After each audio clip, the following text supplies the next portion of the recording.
Ladies and gentlemen, let's go ahead and get started because we have a packed agenda for this meeting. Thank you for coming. Everybody doing okay? Woo! We're excited. It's good to see you, Lauren. Well, just let me get started quickly because we have a big agenda. The first thing we normally do is we introduce anybody who's not yet been introduced at a staff. What are we calling this now? We're going to call it something different.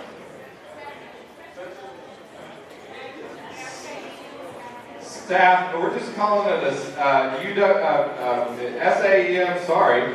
We're going to call it a SAEM staff meeting, right? And you'll know what that means next month's meeting. I want to do a little bit of teaser for that. We had a really great retreat as the extended leadership team and the leadership team directors for Monday and Tuesday. Had a great time. We worked really hard on some things that I think are going to be beneficial to the division. We're going to unveil those next. It's the 9th, I think, right? The next staff meeting. Divisional staff meeting is what we're going to be calling it. So we'll talk to you a little bit more about that and what that means next week. But first, I want to introduce anybody who's not been introduced yet at a divisional staff meeting. So if you could stand up and I'll come around to you and you can introduce yourselves. So please go ahead and do that. Anybody who's not been introduced? There we go. I am Mary Albright. I work for the Center for Adult Learners and Veterans. I moved over to the College of Education. Glad to have you in the division. Hello, my name is Jamie Gagnon. I'm an education advocate for health services. I am coming from Skyland Trail, Atlanta. I was a EMT therapist, and I originally did my internship in the Austin Counseling Center. Great to have you here. Is that better? I was told to turn the volume down. I think she meant my internal volume. Because I'm talking like this. Okay, great. Well, that is, for right now, that is all we have to do in terms of housekeeping. So I'm going to turn it over to Stephen Whitlock, and he has something to share with you. All right, good morning, everyone. My name is Stephen Whitlock. I'm the Director of Housing and Residence Life, and I was asked a couple months ago to introduce what it is Housing and Residence Life does. And so I prepared a short video and a few introductions to expose you to the Department of Housing and Residence Life a little bit. So sit back for a 3-minute video, and then we'll do some short introductions.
PAD 2, degree attainment, and personal growth.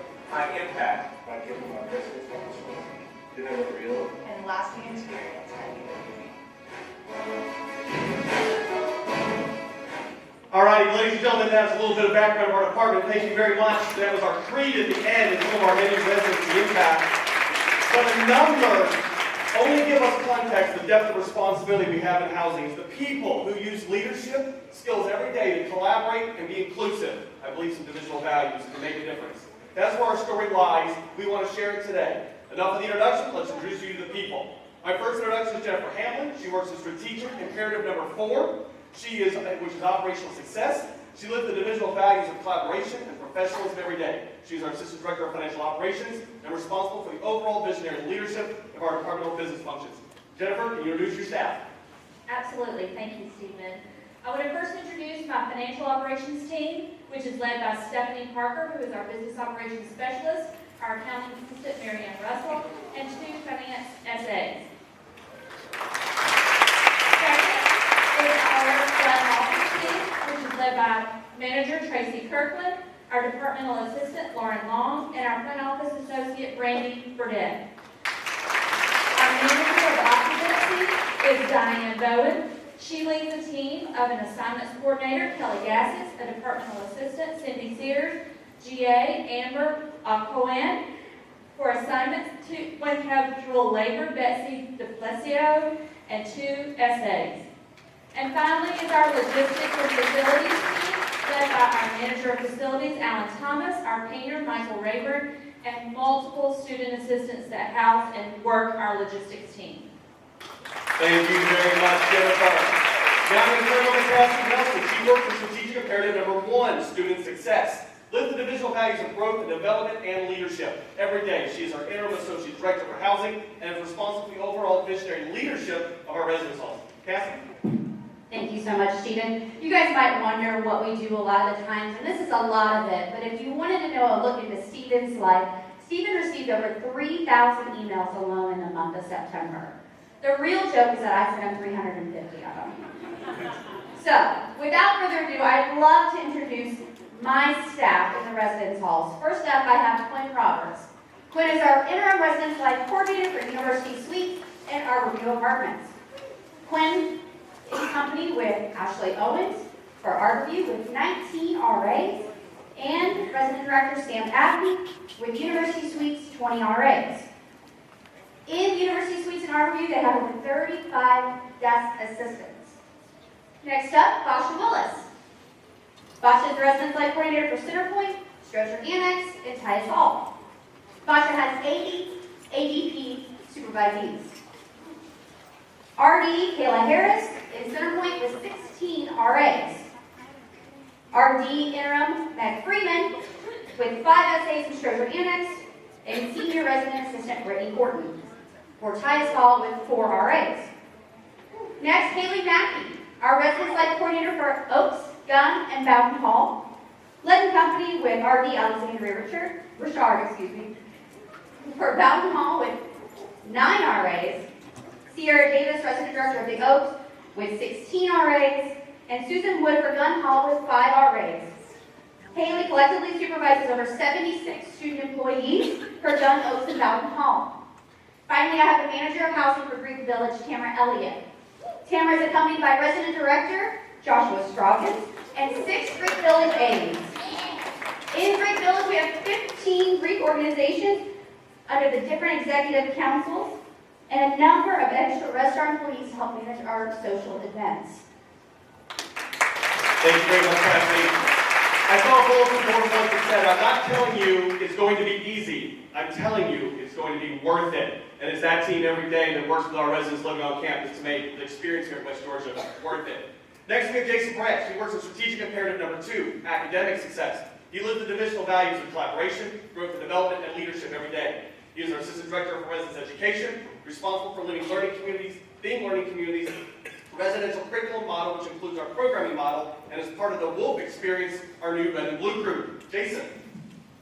Good morning, everybody. Trying out here a little bit. I'm Colin Loud. I want to introduce my team. First off, it's interim marketing coordinator Liv Mazzola with her student assistant Katie Carden. We have our GA Grace Wilson, who does LLCs. We have Ned Freeman, who does RHA and NRHH. Who has 5 student leaders under her. We have Amy Adler, who does all of our event development. And we have Caitlin Pittman, who does all of our academic initiatives outside the halls, who have 5 student assistants under her. As well as then, we have our red and blue crew. We can give it up for Luke and Bridget. That's our new initiative, our programmatic initiative.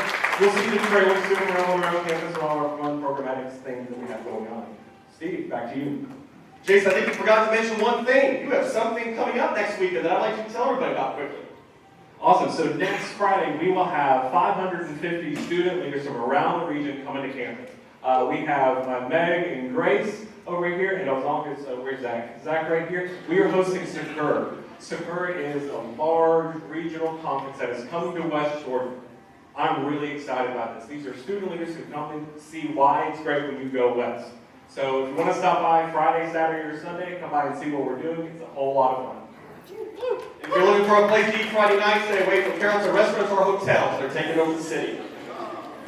The next important team, currently vacant, is our information technology specialist. But holding daily tickets down, I have 3 student assistants, Nick McGahee, Javon James, and Eugene Plummer. Wanted to recognize them. Last but not least, it was November 2016, and President Marrero asked Dr. Lingle and Dr. Whitaker, I want to improve perception of an unsafe campus. What can you do? Under their leadership, we launched a 300+ additional student staff team sitting front desk 24/7, checking IDs and increasing patrols to increase the perception of an unsafe campus.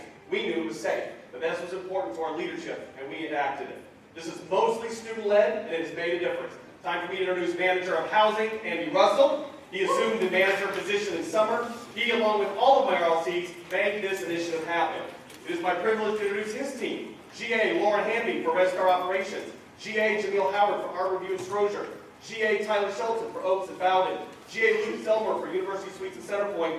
GA Susan Wood for Gun and Front Desk. Just as important are the students who each and every day make this happen, they are 12 student assistants that sit base. They answer our 24-hour telephone line. Then we have over 250 student workers at desks on a weekly basis. Roaming around campus with additional training, setting eyes, and being present to deter inappropriate behavior occurring are 105 student assistant patrols. Supervising them are 25 lead supervisors, student supervisors. Finally, with over 150 live cameras across our housing department, we have 12 additional student assistants watching the cameras 24 hours a day, trying to set eyes on incidents happening and deploying our team to intervene and offer some alternative choices to the decisions they might be choosing to make, reducing Anne Marie's hopeful workload there. Division of Student Affairs and Enrollment Management, my 10 minutes has come to an end. It is these people I wanted you to see who make a difference each and every day. They are the reason our values of lead, serve, and impact make living on campus the best transitional experience for our incoming students. We're proud to serve by leading our residents and ultimately making an impact in the lives of our students so they can be retained, progress, and graduate. Please join me with a thunderous round of applause for all the employees of Housing and Living Trust. All my staff will go out of bed at 7:30 this morning. Thank you very much. My thanks go to you each and every day, keeping our campus safe. Have a good day. Don't learn something. Back to you, Dr. Lingle.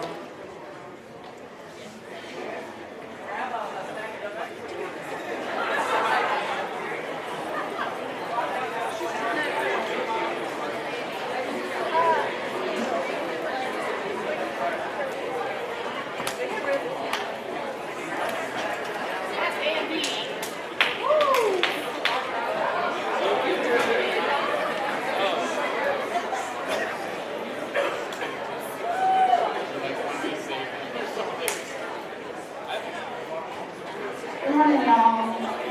My name is Cassie Manley. I'm a counselor. I work in the counseling center. And today we're going to talk about self-care. And I know that it shocks you to your very core. The counselor wants to talk about self-care. Right? But surprise, I'm not going to do it. But I do have a speaker who is. So, part of what we do in student affairs, right, is talking to students, doing all that stuff. But the other part is what we deal with mentally, emotionally, and sometimes physically. Right. We're at that point in the semester where we haven't just started, but we're not done, right? We're in the middle. It's a rough place to be sometimes. So, allow me to introduce our speaker today. He's going to give us some helpful hints about how to take care of ourselves while we're at work and at home. So, Janine Willey is a local neuromuscular therapist. Her office is on Lee Street, just 3 blocks from the square in Carrollton. Janine spent 8 years as a medical illustrator and 16 years as a corporate illustrator and web designer. So, she knows what it's like to sit at a desk for long hours. Janine worked in Douglasville for 7 years and moved to Carrollton about a year ago to pursue another specialized therapy called WATSU. For those of you wondering what neuromuscular therapy is, well, it's a specialized type of massage therapy designed to get the nerves, muscles, and brain communicating. Janine's goal for every session is to teach each client how to help their body heal itself and what to do when we push the edge and are less than kind to our bodies. So, she's here today to help shed some light on our most common aches and pains and what we can do about them. So without further ado, you guys, please welcome Ms. Janine Willey.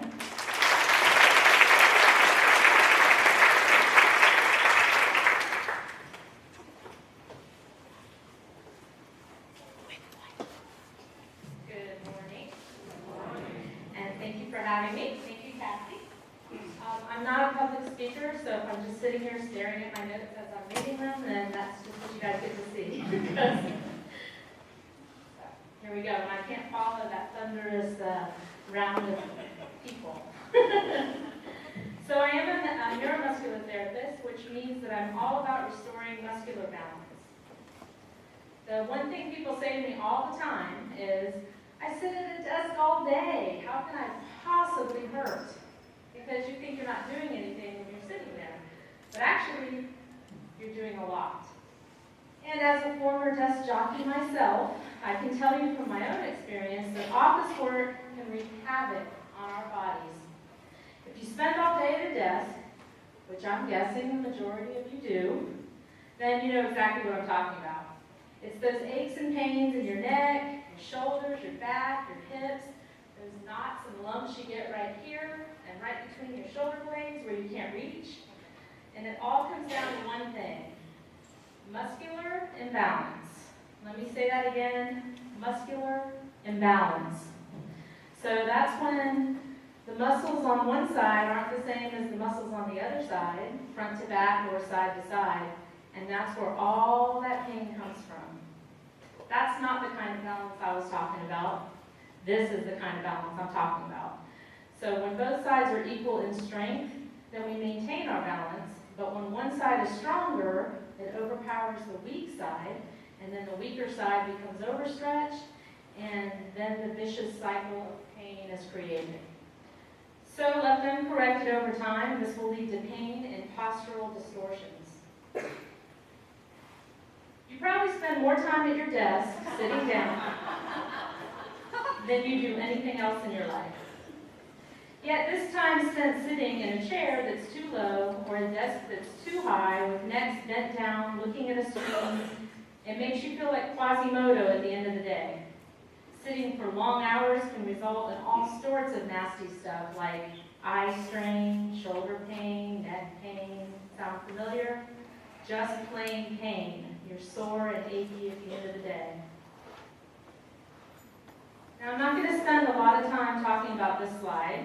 I just wanted to bring it up to show you and be aware so that when you go back to your office today, I want you to do a quick check and see if your desk chair is at the proper height.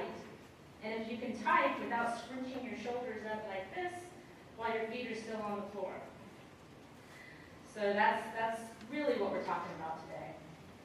A few hours working at the wrong height is bad enough. But when you add on top of that all the stress and drama of office and work and politics that come along with it, then that stress is just huge on your shoulders. So this is where I come in. Of course I'm going to recommend regular massages because that's what I do. But there's a lot you can do every day, and even sitting here, to make these small changes that will make a difference. Now, I can't address every issue for every one of you, but I can hit some high points and give you a little relief from the most common pains that I see every single day.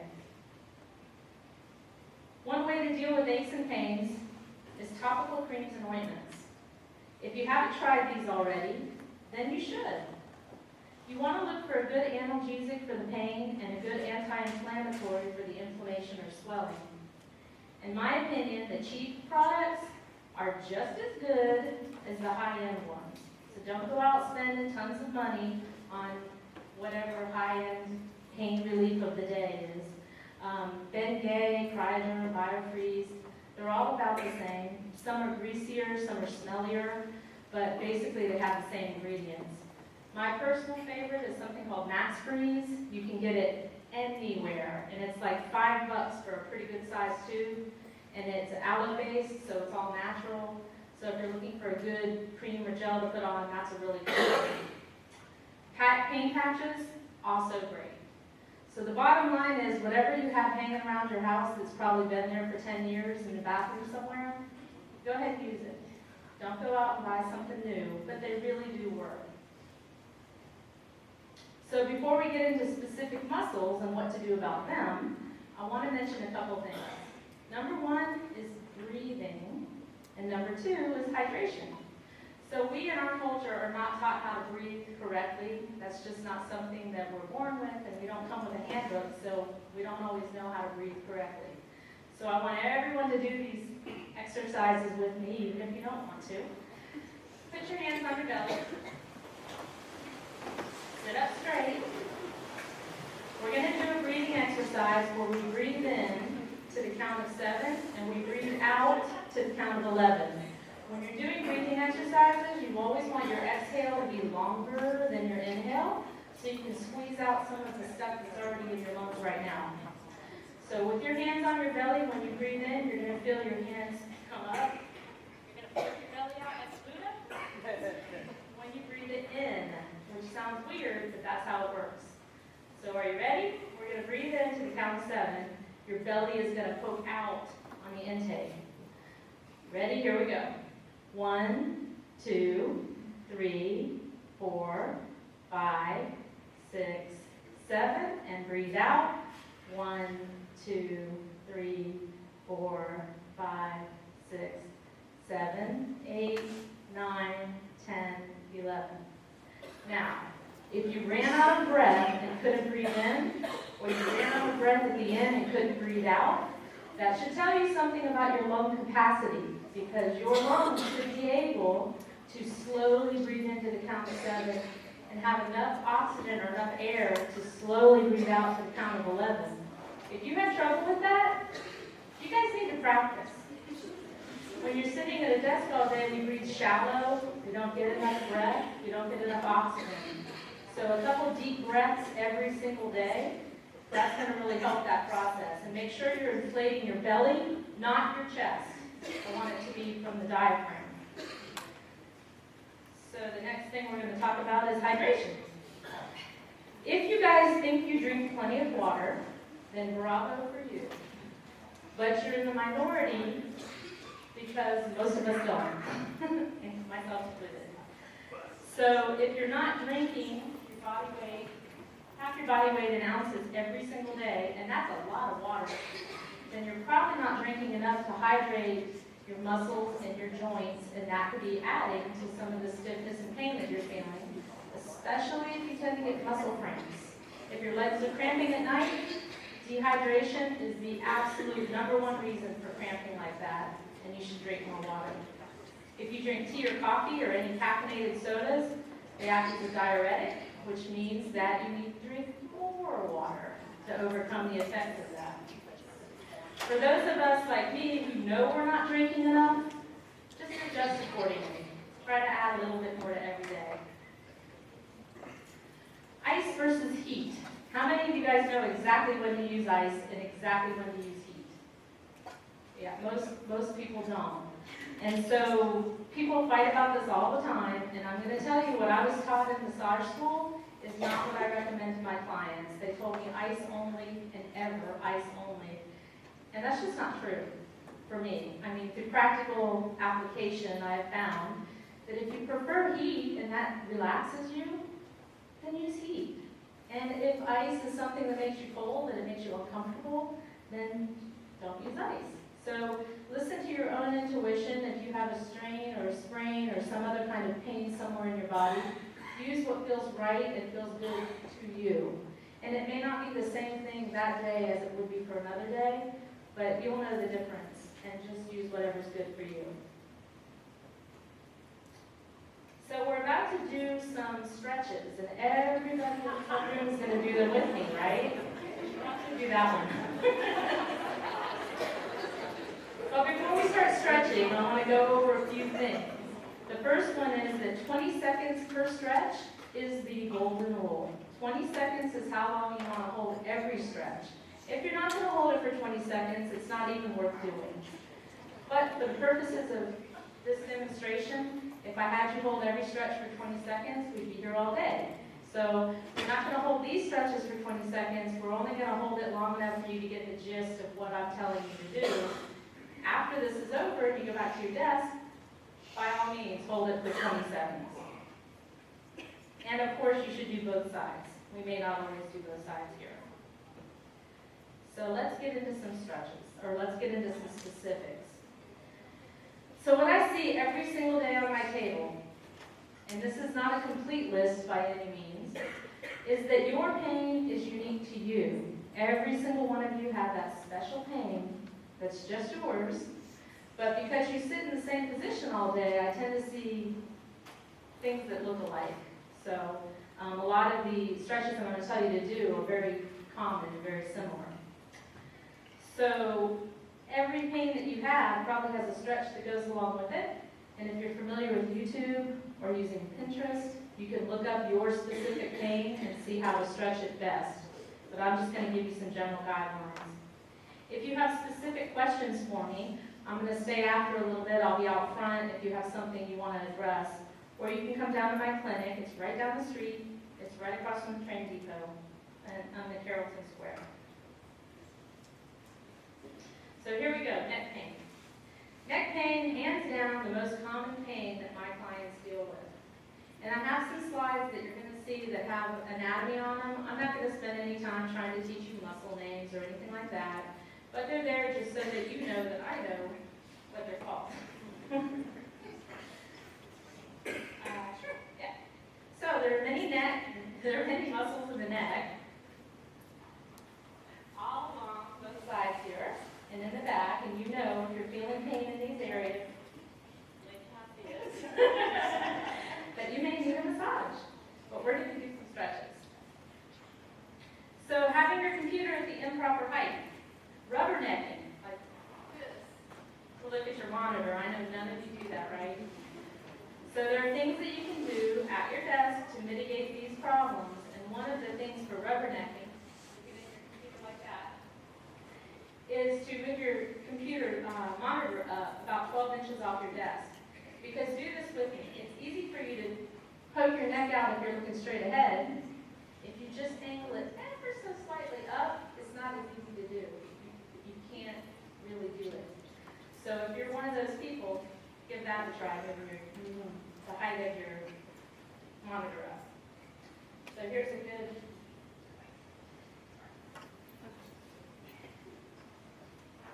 There you go. So there's a good illustration of what rubbernecking is. If you're poking your neck forward to see what's on the monitor, you need to make some changes in that. So here we go. I want all of you to get in the habit every single day of taking your neck through its full range of motion. When you're really into what you're doing and you're intent on getting that thing done, you forget to move and you sit like this for long periods of time. And so stop, take a break. We're going to look up at the ceiling with our whole head. Everybody do this with me. Look all the way up. And you can pull your shoulders back if you want to, but you're looking up with your whole head and counting to 20. So you want to do this at your desk several times a day. All right, now look down and try to get your chin to touch your chest. If your chin can't touch your chest, then you've got some work to do. And you want to hold that also for 20 seconds.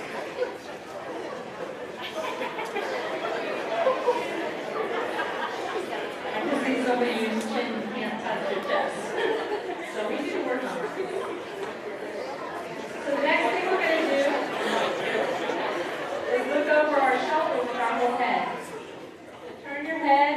to make it come all the way over one shoulder completely. If your chin can't go over your shoulder, and no cheating, bringing your shoulder up, if your chin can't go over your shoulder, you still need to work on it. And then do the other side. And you're going to hold these for 20 seconds. Not now. The next one is lateral flexion. So you're going to try to get your ear to your shoulder. And again, don't cheat. Don't push your shoulder up to meet your ear. If you can't, then you need to work on your flexion.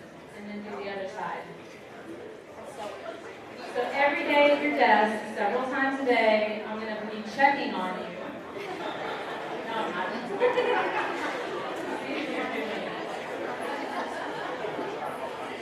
All right, so another really common area. How many of you have a little lump right there? Right there. So the little lump you get right there, and the little lump you get right there, are very much related to each other. So the lump here is from getting all tense for whatever reason, and your shoulders start creeping up to your ears, and then you hold them there, and you're doing whatever you're doing. And what happens is your body's trying to help you out. So your body's like, something's going on here. So it has that little bundle of muscle that's there to try to help you. And especially the one that you get back here. Your shoulders are rotated forward when you're working on a keyboard or anything in front of you, and that overstretches those rhomboid muscles. And when that happens, your body tries to put that little knot in there to pull your arms back. And that's what it's trying to do. Thinks it's helping you, not so much, not really helping. So for that, for the aches and pains you get up here,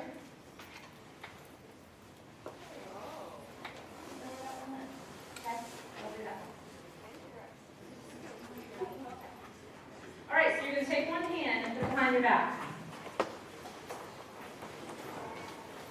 You're going to put your head the way that you're pulling, and you're going to pull the hand straight towards that wall. But do it gently. You're not trying to rip your arm off. And you're going to hold that for 20 seconds. Yeah. And then do the other side. All right, so we're going to move on to another big issue for people that sit at a desk. And that's elbow pain. So how many of you guys get pain here, here, elbow pain? If you don't know if you have pain, find your elbow and squeeze right on the inside and on the top. If you touch there and it hurts, you've got elbow pain.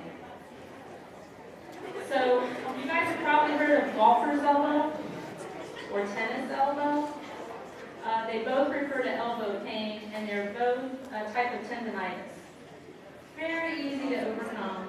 And it may even, I'm not even going to address carpal tunnel because it's so overdiagnosed and it's so misdiagnosed, it's not really worth talking about.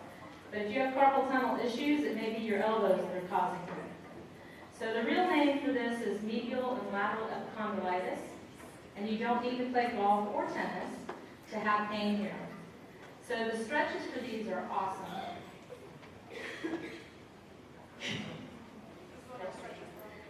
Yes, so Cassie knows these stretches well.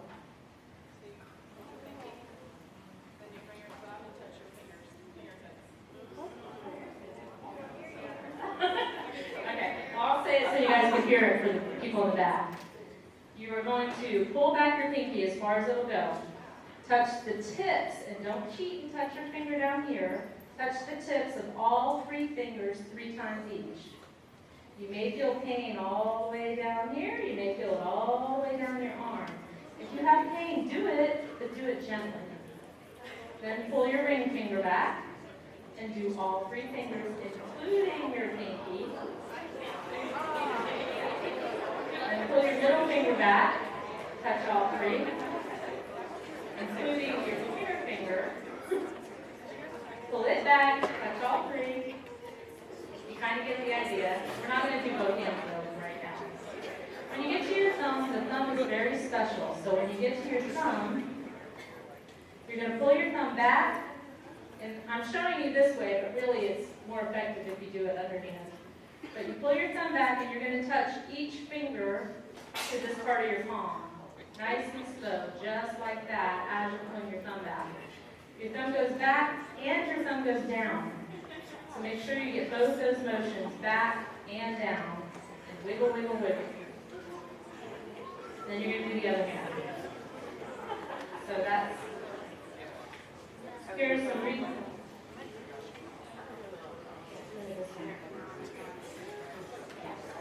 So here's some reasons why your fingers hurt and why your elbows hurt and why this particular stretch is so great.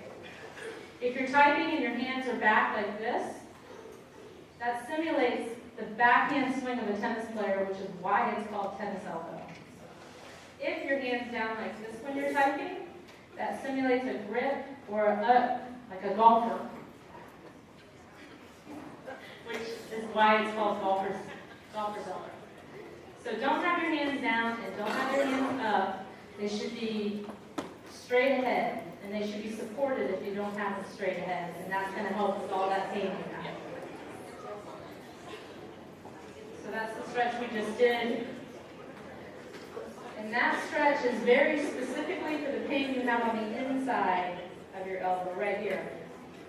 Now for the pain you have on top, the pain you have right here, that's lateral epicondylitis. And for that, and it comes from having your hand like this, it's something called the swan stretch.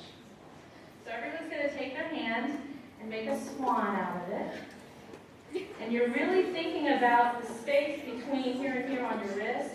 You're really downward, so you should feel it here. If you can't feel it here, move the little swan's head around until you find that spot of tension right there on your arm. When you find it, you're going to hold it for 20 seconds. And then you're going to give your swan a drink of water. So stretch out and let your swan have a drink.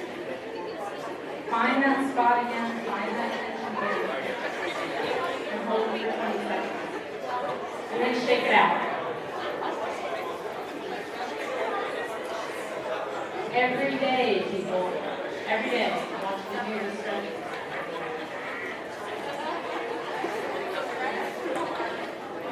So we're moving on to shoulder pain. Shoulder pain can be a lot of things. Weekend warriors, leaf raking season is coming up, so you know who I'm talking to out there. And I have to say this about shoulder pain. Guys, don't kill me, and I'm not trying to stereotype, but I've had many, many, many men, and never ever one woman, tell me that their rotary cuff is broken. For the record, the rotary cuff is a part on an engine, not a part on the human body. I can see the resemblance, it kind of does look like a shoulder joint. But the shoulder joint is called a rotator cuff, not a rotary cuff. Okay, just gotta get that out there. So on the rotator cuff, there's actually 4 completely separate muscles that allow us to move our arm in every direction. The most commonly injured is infraspinatus. It's the one when you have pain right here in front of your shoulder, right here, behind your shoulder. Yeah, you guys saw that right? All right, so those are very, very common to have pain there. But I have to tell you this. If you have pain there, injuries there can be very serious. If you do have pain in either one of those places, do yourself a huge favor and seek a less invasive opinion than surgery. Okay, you can always get surgery if everything else doesn't work, but that shouldn't be your first go-to. So if you have pain right here, or pain right here, then find a neuromuscular therapist, or a chiropractor, or some other specialist that's not going to cut you open, and see if we can't mitigate the pain and help you heal without the surgery. You can always have surgery, but let's not start there. So the pain that you have in these spots, everybody sit up straight again. See how fast you slouch? Like it takes nothing. Alright, so you're gonna squeeze your shoulders up to your ears as hard as you can squeeze and hold for 20 seconds. You're not gonna hold it now. And then push them down like you're pushing them down into the floor and hold for 20 seconds. And the best one of all is pull them back. I like to stick up. But you can do it with your shoulders down. Pull them back and try to get those shoulder blades to touch each other. If you feel tension here, that's the issue. So that's what we're trying to stretch. So for 20 seconds, you're going to hold it there. All right, wiggle that.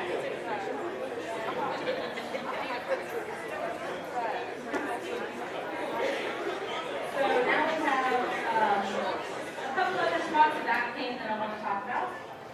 The one that's right between your shoulder blades where it burns and you can't reach it with your hand. That's for your rhomboids. That's for being overstretched all day. And the other pain in your back is right here. And here. That's your quadratus lumborum. And that, believe it or not, is usually from sleeping. So, if tension draws your shoulders up, you might have that knot between your shoulder blades. And the way that we're going to get rid of this pain is not something we can do here sitting at the table, but it is something I want every single one of you guys to do tonight before you go to bed. You're going to roll up a towel or use a pillow or whatever you have at your disposal, and you're going to lay like you're laying on a cross on your bed in kind of a back bend position.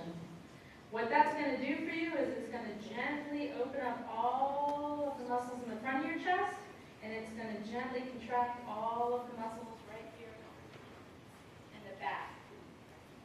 That's the best way to do it, and I don't call this a stretch because I don't want you to pull your arms back. I want gravity to do all the work. The more you can relax into it, the more you're going to get out of it. So, if you don't remember anything else from this morning, this is the one thing I want you to remember.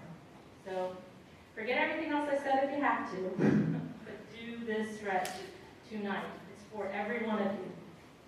You're going to hold it for at least 20 seconds. But if you can lay there for 5 minutes and not feel anything and you're all comfortable and you can go to sleep, then you don't have enough height. You're not doing anything to yourself. So really you want to be in a back bend position and you want to kind of start getting uncomfortable or a little antsy at the 5-minute mark. All right, so we're going to move on to the QL. So I mentioned that one of the worst things that we do for ourselves is sleeping. So the QL, if you sleep on your stomach and you sleep with your leg hiked up like this and your arm up under the pillow like that, Oh, yeah. then you might have pain here. So the best stretch for the QL is what I call the ballerina stretch because you kind of look like a ballerina. So everybody put a hand in the air. And you're going to reach all the way over to the side stretch. And you're going to find that stretch for you. Go ahead and do it.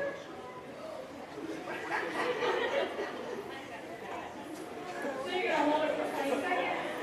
And you're going to do the other side. And if you need help, you can help with your other hand.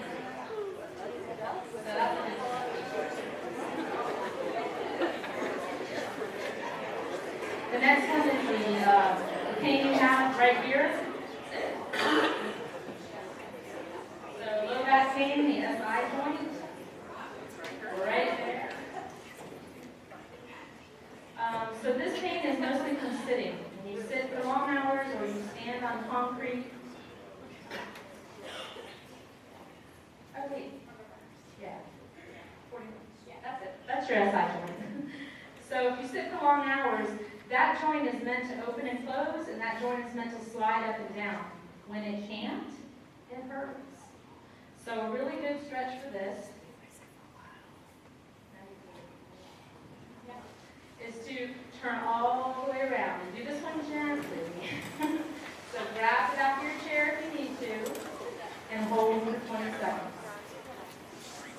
And then you're going to do the other side.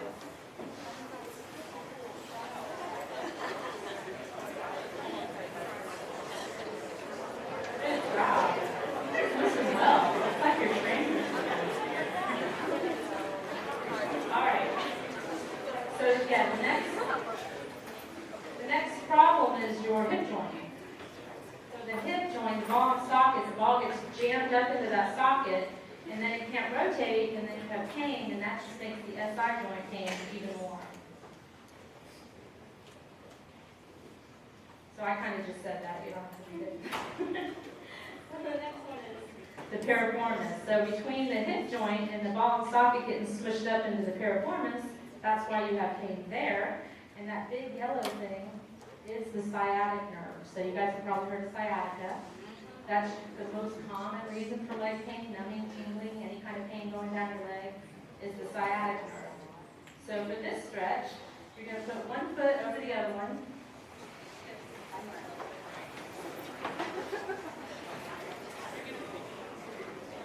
Pull your ankle towards you and push your knee away from you. And the most important thing about this is to push the knee in the direction that it's pointing. You're not pushing it down and you're not pushing it straight. I see everybody doing this. Everybody needs to do this. Push the knee away and the ankle towards you and hold for 20 seconds. And then you can do the other side later. That's okay. So, how many of you guys have ever heard of tennis ball therapy? All right.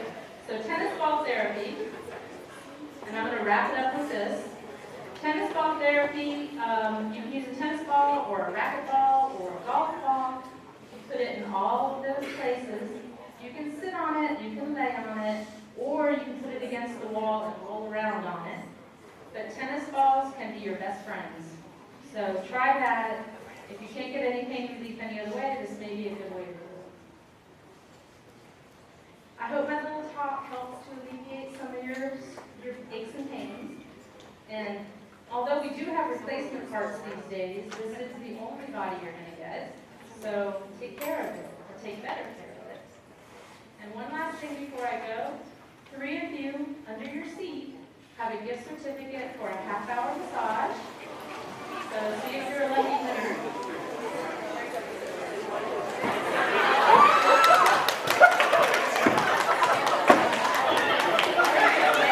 All 3 sit down.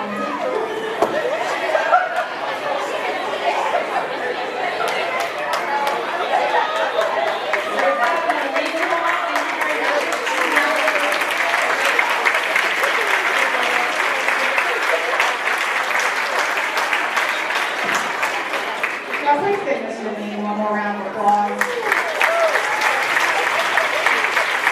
I'm speaking from personal experience.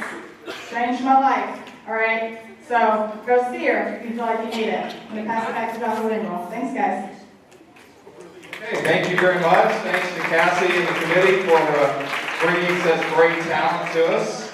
And you have my permission to spend time at your desk doing this, as long as you're at least on the phone or doing something, thinking about something. It doesn't matter, whatever it is, but take care of yourself.